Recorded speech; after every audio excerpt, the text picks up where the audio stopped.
This is a heart video. It comes from my heart and it's based on a situation I encountered this week. A true story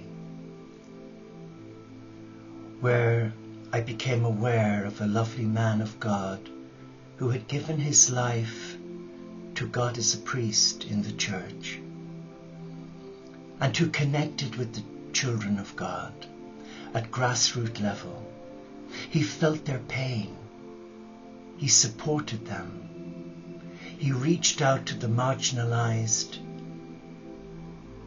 and he was appalled by all of the scandals that had happened within his church, the Catholic Church, my church, and where supporting local victims of sexual abuse and reaching out to them, he was reprimanded.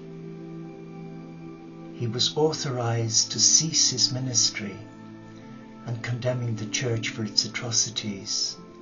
He was summoned to Rome, and he was told by a faceless committee that he had to cease or he would be excommunicated. That came to him via his superior general. And when he received the news second hand, he was deeply, deeply wounded, not because of his ego, but because of the way the church authorities handle and deal out punishment to its clergy, to its religious, to the men and women who give their lives to God. And I have personal experiences of that myself, where you're aware of a brother monk and you're concerned about their safety and you share it, and suddenly you're dismissed and you incur the wrath of the superior of the house. And I guess that's why back in 74 we lost over 200 young monks because of daring to question the brutality and lack of Christianity within our communities. 3 years ago, I was contacted by a lovely lady who wanted to come and see me for counseling, spiritual counseling. It transpired that this lady was really, really confused, and there was a deep-rooted anger, and through the dialogue I discerned in my heart that she was a nun. So I asked her, I said, were you a religious consecrated to God? She said, how did you know that? I said, but were you? She said, yes, I was. And she was so vitriolic. And I said, what happened? She said, I was a professed religious in final vows for over 38 years. And I developed epilepsy. I was the head nun in charge of a large school, boarding school for girls in England. And I was told to leave. I was offered no help or support. And she was castigated from her community. Most of her family had died, so she was left to fend for herself with very little support. And several years later she met this lovely man who was much older than her, and they'd been married only a short time, and he contracted cancer. And she nursed him right through till his death. But she was on a journey seeking inner peace, and she tried every religion, every lotion and potion, and she was a woman of substance. She had plenty of money from her husband's estate. But she had no inner peace. And I asked her if I could anoint her feet with the blessed oils. And she wept and wept. And it transpired that she still loved Christ and still felt an affinity but afraid of him because of what he did to her. And I explained to her, it wasn't Christ who ushered you out of the convent. It was people who were hell-bent on destroying you. And it's so tragic, isn't it, that a church who professes to care for the marginalized on its own can dish out such uncharitableness. But the same thing happens in nursing.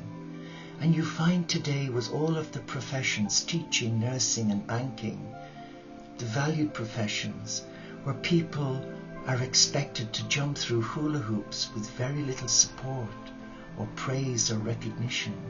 I know in my case, when I became mentally ill through Prozac, and I was a senior nurse on night duty in palliative care, and I supported a lot of nurses who had breakdowns and tried to support them because of the stigma that was thrown at them from nurse colleagues. But when it came my turn, I incurred the wrath of those that I thought were my friends, and I even had several spit on me because they were disgusted with me because of my disinhibited, disassociated behavior. Why do we behave in such a way? What drives one to treat another so appallingly? Especially those who give their life to God, for Jesus said of the 10 Commandments, to love the Lord thy God with thy whole heart, with thy mind and soul, and thy neighbour as thyself. So you see, we all have a lesson to learn. And the lesson is, have I been shackled by another's guilt? A guilt that has alienated my heart from divine love? Well, mine was, and it took 12 years to release those shackles of guilt, because I was told that I would be sent to hell because I left my vows. I didn't leave my vows. I was forced out because of the stress and the pressure of being a young nursing monk, becoming a nurse student. But in my heart I always knew I belonged to God. And 25, 30 years later, here I am. And I don't buy into that sort of behavior or control, and yet I love my church, but my church finds it difficult to love me, really, because they see what I do as a Catholic Christian Franciscan enclosed contemplative monk, in reaching out to other faiths and inviting them to share their spiritual journey with our community of interfaith Franciscans. They see that as not of God. And yet it was Jesus and Francis of Assisi that asked my heart in April 2008 to reach out to the whole family of God, to every child of God, because they are my brother and sister. And I am not particularly disturbed anymore by the uncharitableness, because the words of Gandhi have given me heart. He said, I like your Christ but not your Christians, because your Christians are not like your Christ.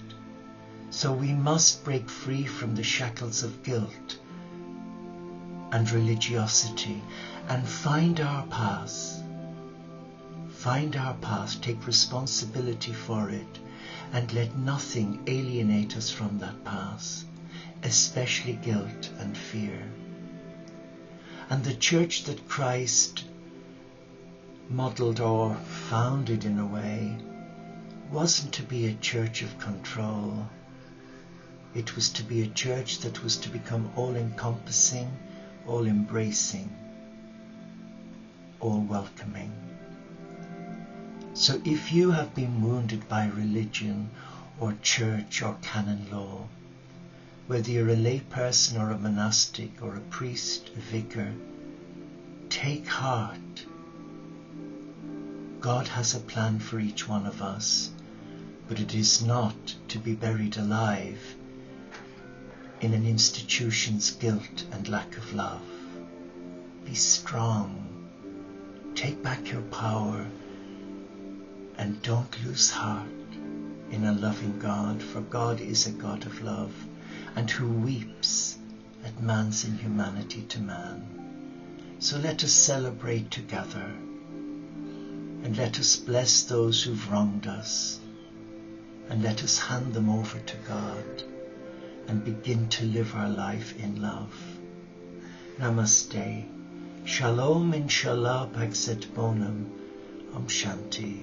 Solo de Caritas. Salam alaikum. May the peace of your God enrich your heart today to step into the power of God and embrace the mystery